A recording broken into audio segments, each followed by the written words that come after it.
Welcome to another exercise for the workbook statistics. This time I'm going to talk about classified data, and in particular I'm going to talk about the calculation of measures of central tendency for classified data sets. So let's have a look at the data set, or the exercise here. The HR department of a company summarizes the net income of its employees in euros in the following table.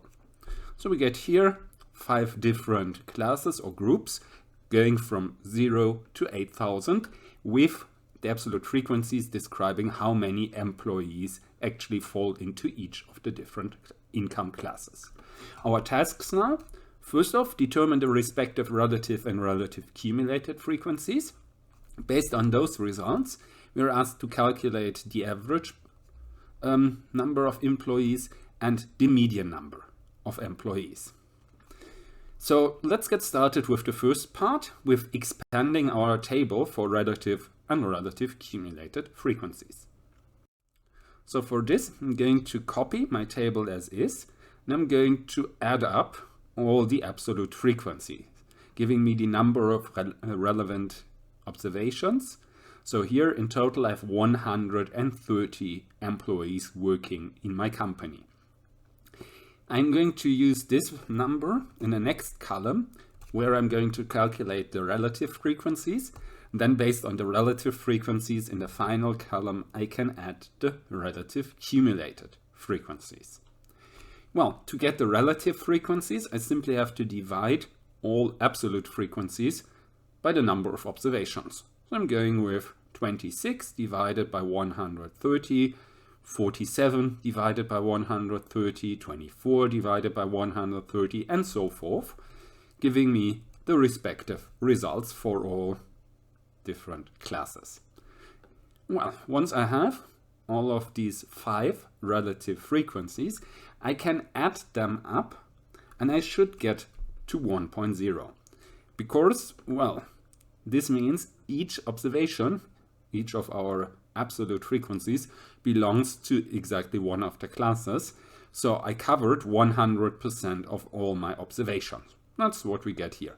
Well, due to rounding errors, I could be off on the 4th or something digit, but it should be correct up to the 4th digit, more or less. So it could be 0.9999 or 1.002, something like this, but not much larger. Well, once I have these relative frequencies, I can calculate the relative cumulated frequencies by simply going to add the values from before, well, here I have 0, to the respective relative frequency. So here 0 plus this one gives me 0.2. Then I'm going with 0.2 plus this one gives me the 0.5615. This one plus that one gives me this one here, this one plus that one. So I'm always adding the next relative frequency to the respective cumulated frequency to get me to the next step, to the next class. Since I finished here with 1.0, I have to finish here as well with 1.0, because the last value is simply all relative frequencies added up. So those two values need to match. Again, there should be 1.0 except for rounding errors. So that already concludes our first part. So we can use this data set in part B and C to calculate mean and median. So we're going to copy this data set, and then if we have to calculate the mean, what we need first is the class means. Class means means we're going to take the value between lower and upper bound. So here 0 plus 1200 gives 1200, divided by 2 is 600. So 600 is the class mean for the first class. Here, if I add both up, I have 3000 divided by 2 is 1500. So 1500 is the class mean for the second class. Here 1900, 2500, and so forth. I need those means, class means, or here in this formula the MIs, because I simply multiply these class means with the relative frequencies. If If I do this, sum all of these results up, I directly get my mean. So based on this data set, on this table, it's really easy and straightforward to calculate a mean. The first value is always the class mean.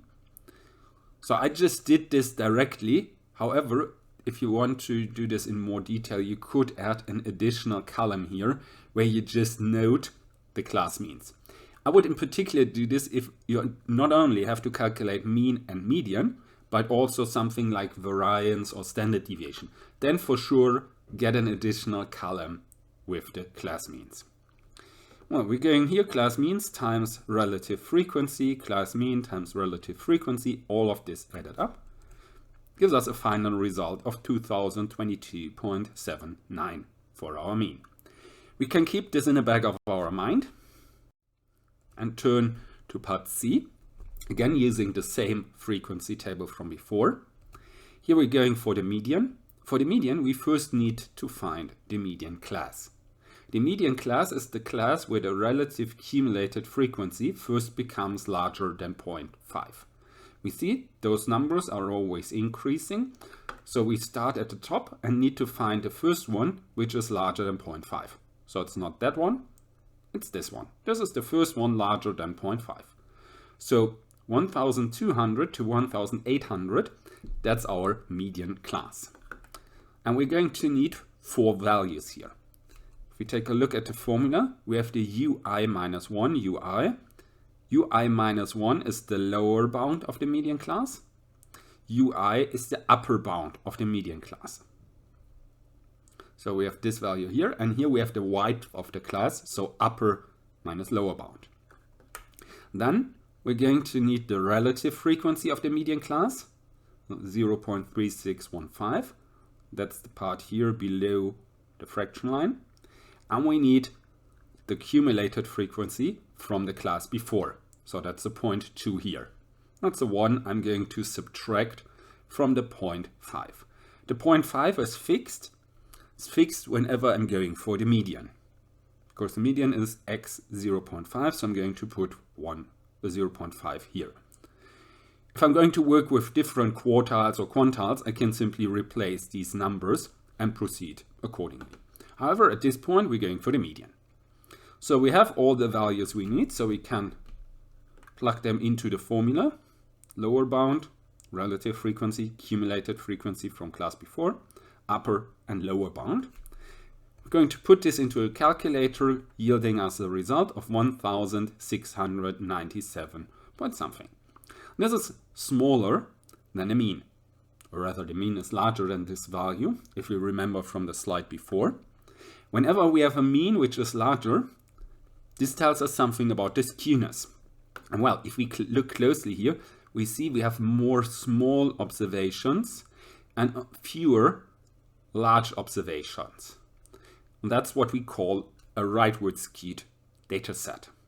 So we can use mean and median to also wager a guess on the skewness of the data set we have here without having to calculate skewness as a measure itself.